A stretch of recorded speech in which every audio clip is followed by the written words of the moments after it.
Sahabat Kompas.com, belakangan kita mendengar kabar kurang menyenangkan dari Presiden RI ke-6 Susilo Bambang Yudhoyono. Ia dikabarkan mengidap penyakit kanker prostat stadium awal hingga harus menjalani pengobatan di Amerika Serikat.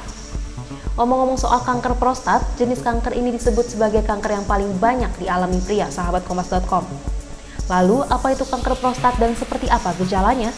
Mari kita bahas selengkapnya bersama dokter spesialis urologi Rumah Sakit Universitas Indonesia, Diandra Parikesit.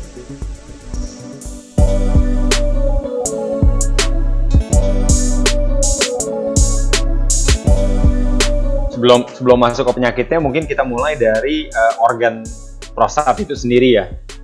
Jadi prostat itu sebuah organ kelenjar dia sebenarnya. Itu semua laki-laki punya. Wanita aja yang nggak punya gitu ya. Jadi semua laki-laki punya. Letaknya dia itu di bawahnya kandung kemih sebelum masuk ke saluran kemih bagian bawah gitu. Jadi dia letaknya di antara saluran kemih bagian bawah sama kandung kemih. Nah, organ ini fungsinya aslinya itu dia biasanya sebesar buah kenari gitu, nggak terlalu besar. Dan dia berfungsinya itu untuk membuat cairan semen. Cairan semen itu yang barengan juga keluar saat ejakulasi, jadi selain sperma. Nah, dengan bertambahnya usia, organ atau kelenjar prostat ini pada laki-laki itu akan membesar. Jadi secara ukuran akan membesar. Itu memang sudah alaminya seperti itu. Gitu. Nah, dengan makin membesar ini, ada satu waktu ya, ada satu masa yang dia bisa menjadi keganasan. Biasanya kita temukan itu pada pria yang udah lanjut usia gitu, di atas 45-50 tahun gitu. Makanya kanker prostat itu biasanya mayoritas dideritanya itu oleh laki-laki yang sudah lanjut usia, bukan laki-laki yang muda gitu.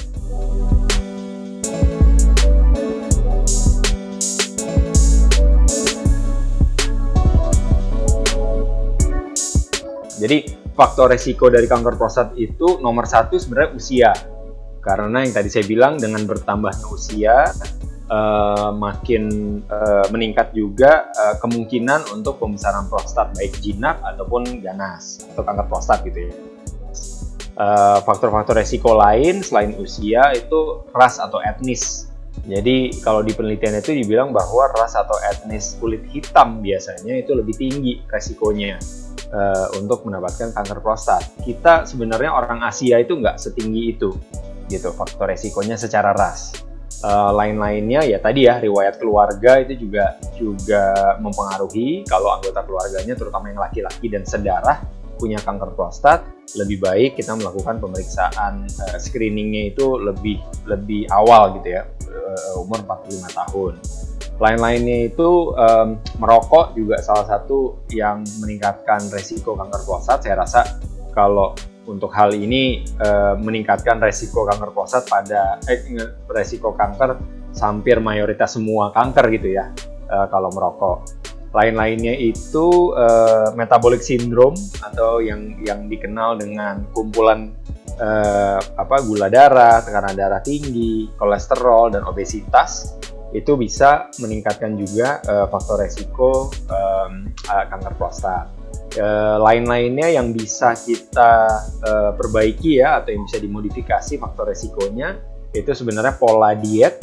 Jadi kalau dietnya itu tidak sehat, konsumsi gulanya, konsumsi lemak-lemaknya tinggi, konsumsi garamnya tinggi, itu juga meningkatkan resiko. Dan yang terakhir yang nggak kalah pentingnya juga olahraga.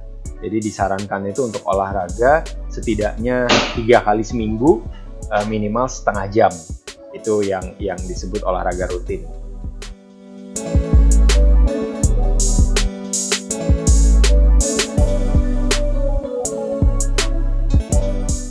Nah, kanker prostat sendiri kalau kita berbicara mengenai keluhannya, biasanya kanker prostat itu tidak ada keluhan mayoritas.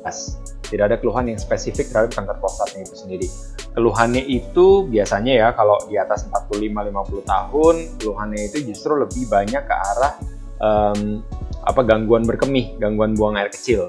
Jadi buang air kecilnya jadi susah, harus mengedan, terputus-putus pancarannya, malam harinya sering ke toilet bolak-balik gitu. Biasanya seperti itu kalau pada stadium-stadium awal.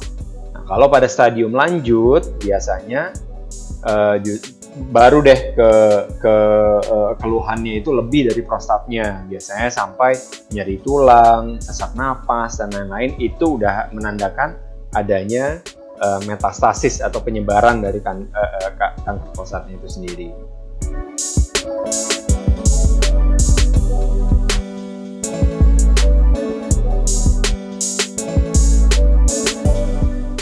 Penyakit prostat itu sebenarnya bermacam-macam.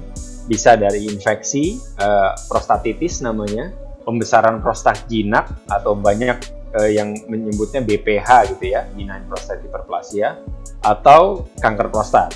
Nah, kalau dalam konteks kanker prostat, biasanya baiknya itu melakukan screening sebenarnya. Jadi kanker itu, saya rasa kanker apapun, lebih baik itu kita menangkapnya atau menemukannya itu di stadium awal dibanding udah stadium lanjut, apalagi sudah metastasis, sudah menyebar gitu ya. Jadi baiknya kita temukannya itu di stadium awal. Itu kenapa pentingnya dilakukan deteksi dini atau screening. Nah, screening ini sebenarnya baik dikerjakan oleh laki-laki di atas 50 tahun dengan gejala berkemih. Jadi kalau yang tadi gejala yang tadi saya sebutkan ya, buang air kecil yang susah, bolak-balik, pancarannya tidak kencang, terputus-putus gitu. Nah, itu baiknya kalau pria di atas 50 tahun itu melakukan pemeriksaan screening berupa periksa PSA namanya, prostat specific antigen. Itu di lab laboratorium pemeriksaan darah itu biasanya sudah ada.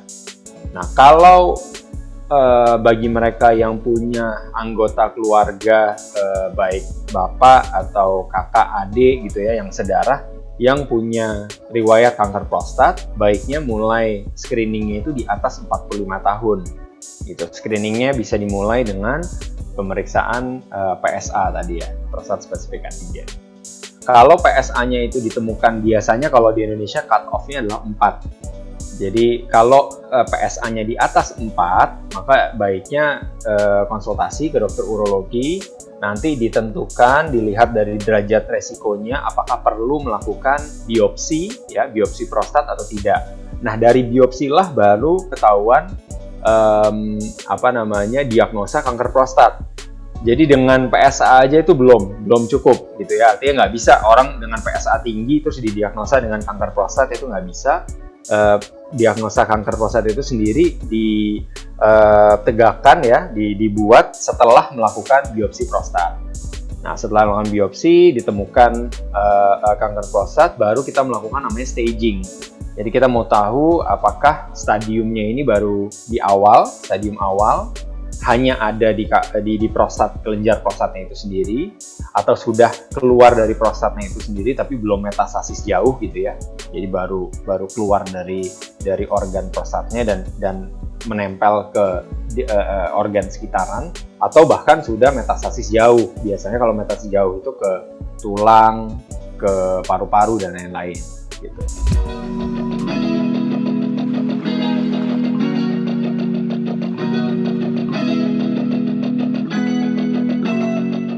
Nah, sahabat kompas.com, itulah pengertian penyebab hingga gejala penyakit kanker prostat. Untuk mengetahui cara mencegah dan metode pengobatan kanker prostat, simak penjelasan Dr. Diandra pada episode Tanya Dokter berikutnya ya. Simak juga informasi menarik lainnya hanya di kompas.com, jernih melihat dunia.